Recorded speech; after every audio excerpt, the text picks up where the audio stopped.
You're watching Local 10, home of Local10.com. WPLG Local 10 News at 5 starts now.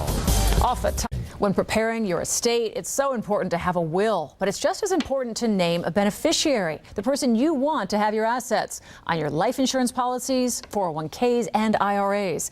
Here's a look at the 5 key mistakes all of us make when getting our affairs in order.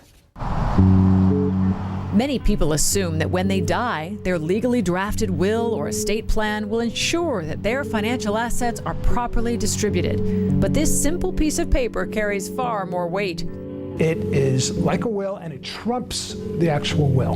Financial advisor Austin Frye is talking about the beneficiary designation form that comes with life insurance policies, pensions, 401ks, and IRAs. And what it does, it directs death proceeds to the right people in the event of your demise. Beneficiary blunder number 1, leaving the form blank. This leaves the decision of who gets the money up to a judge or some provision in the form, or even possibly your human resources director.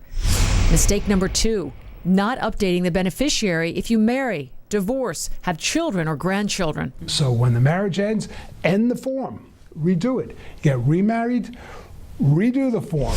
Mistake number 3, naming a trust or your estate as the beneficiary. This exposes your assets to creditors and tax liabilities. Mistake number 4, designating minor children as beneficiaries. You don't want to leave a 5, a 6, or a 10-year-old $100,000. Instead, Frye says create a trust that manages the money for the child until they reach a certain age.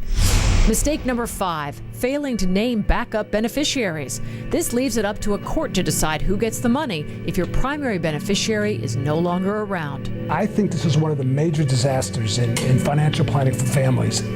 Designation of beneficiaries, wrong beneficiaries, not updated beneficiaries. And unfortunately, the disaster will strike when you're no longer around to fix it. It's a lot to think about, but so important to take care of. Experts recommend that you review your forms annually. Just make a month of the year that you do it and compare them against your will or estate plan to make sure you're not setting yourself up for any of these problems.